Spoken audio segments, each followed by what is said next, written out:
Hello everyone, আমি সুচেতা। আমার আরও একটি নতুন ব্লগে সবাইকে ওয়েলকাম। আজকে দুবাইয়ের টেম্পারেচার দেখাচ্ছে 40 ডিগ্রি।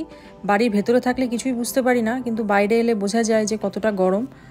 হাজব্যান্ডের বিলেটেড হ্যাপি বার্থডে উপলক্ষে আজকে লাঞ্চের একটু ছোটোখাটো মতন আয়োজন করছি। এদিকে পায়েস বসিয়ে দিয়েছি।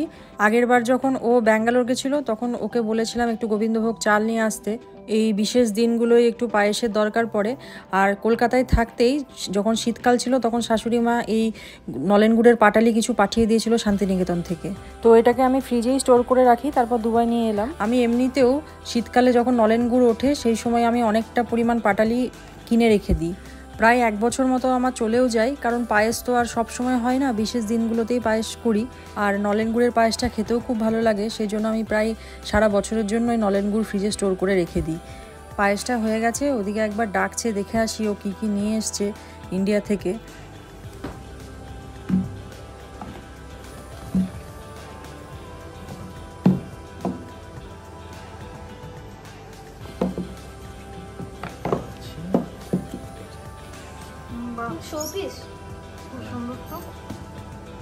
এটা কোথা, দিল্লি থেকে দিল? ওরা দিল্লির অফিস থেকে দিয়েছে। সবাইকে দিয়েছে। ভালো হয়েছে। এটা মেটালের না? খুব সুন্দর দেখতে কিন্তু। আর ওটা কি? আর এটা ট্রাইডেন্ট হোটেল থেকে দিয়েছে, কাফলিং। আচ্ছা, কাফলিং। এটা হোটেল থেকে দিয়েছে? কাফলিং।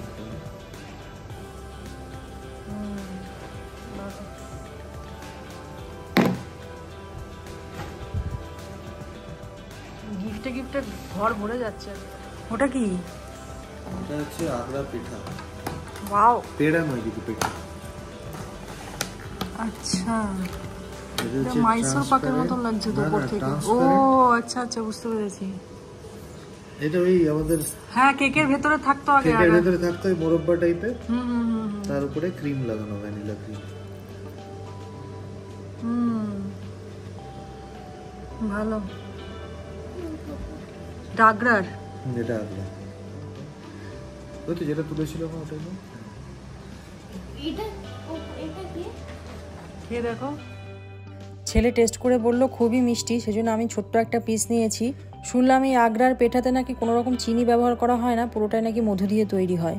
এটা ওই অনেকটা লাউ চাল কুমড়োর যে মোরব্বা তৈরি হয় কেকের ভেতরে থাকে, সেরকমই অনেকটা খেতে। যাই এবার রান্নার দিকে। এখানে স্যালমনটাকে ম্যারিনেশনের জন্য দিয়েছি। আজকে বাটার গার্লিক স্যালমন ফ্রাই বানাবো। এই রেসিপিটা অলরেডি আমার পেজে আছে একটা রিলস ভিডিও হিসেবে। অন্যান্য মাছ তো খাওয়াই হয়, তাই ভাবলাম আজকে স্যালমনটাই ট্রাই করি। এদিকে চিকেন তৈরি হয়ে গেছে। এদিকে এখন বানাচ্ছি ক্যাপসিকামের চপ। এই রেসিপিটা অন্য কোনো দিন শেয়ার করবো, আজকে ভীষণ তাড়াহুড়ো রয়েছে। তবে এই তাড়াহুড়োতে ক্যাপসিকামগুলো একটু মোটা করে কেটে ফেলেছি, আর একটু সরু করে কাটলে আরও ভালো হতো। এবার এটাকে বেসনের গোলায় দিয়ে চপের মতন করে ভাজবো।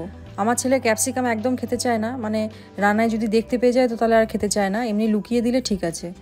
এই যে আমার আজকের আয়োজন, জন্মদিন স্পেশাল। ওদের বাবা ছেলেকে একসঙ্গে দিয়ে দিয়েছি, এরপর আমি নিয়ে বসবো। তো আজকে কি কি রান্না করেছি একবার দেখাই। এখানে আছে নোটে শাক ভাজা, কুমড়ো ভাজা, ভিন্ডি ভাজা, বেগুন ভাজা আর ক্যাপসিকামের চপ। ভেবেছিলাম একটু পোলাও করবো, হলো না আর। আর এদিকে রয়েছে নলেন গুড়ের পায়েস, মুসুর ডাল পেঁয়াজ দিয়ে। এদিকে রয়েছে butter garlic salmon fry, chicken, আম, আর রয়েছে আইসক্রিম। কোনো রকম তরকারি করিনি, কারণ চিকেন হলে কেউ তরকারি আমাদের খেতে চায় না, তার সঙ্গে অনেক কিছুই রয়েছে ভাজাভুজি। আচ্ছা ঠিক আছে, যেটা খাবে খাও, বাকি রেখে দাও। এটা হচ্ছে পায়েস। পায়েসটা আগে খাও। বুঝো, বাবাকে একটু পায়েস খাইয়ে দাও।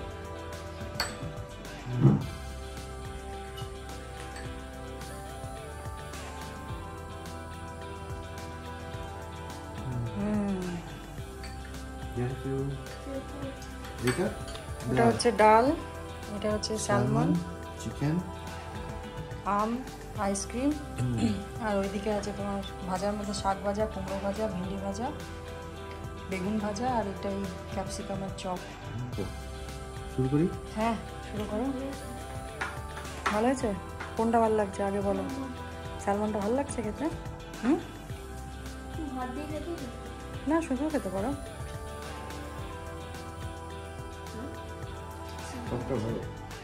ভালো হয়েছে চপটা? চপটা খেয়ে দেখো বাবু।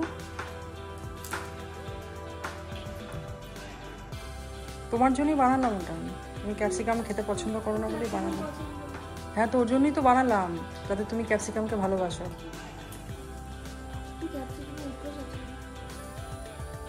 আমাদের সব লাঞ্চ হয়ে গেছে।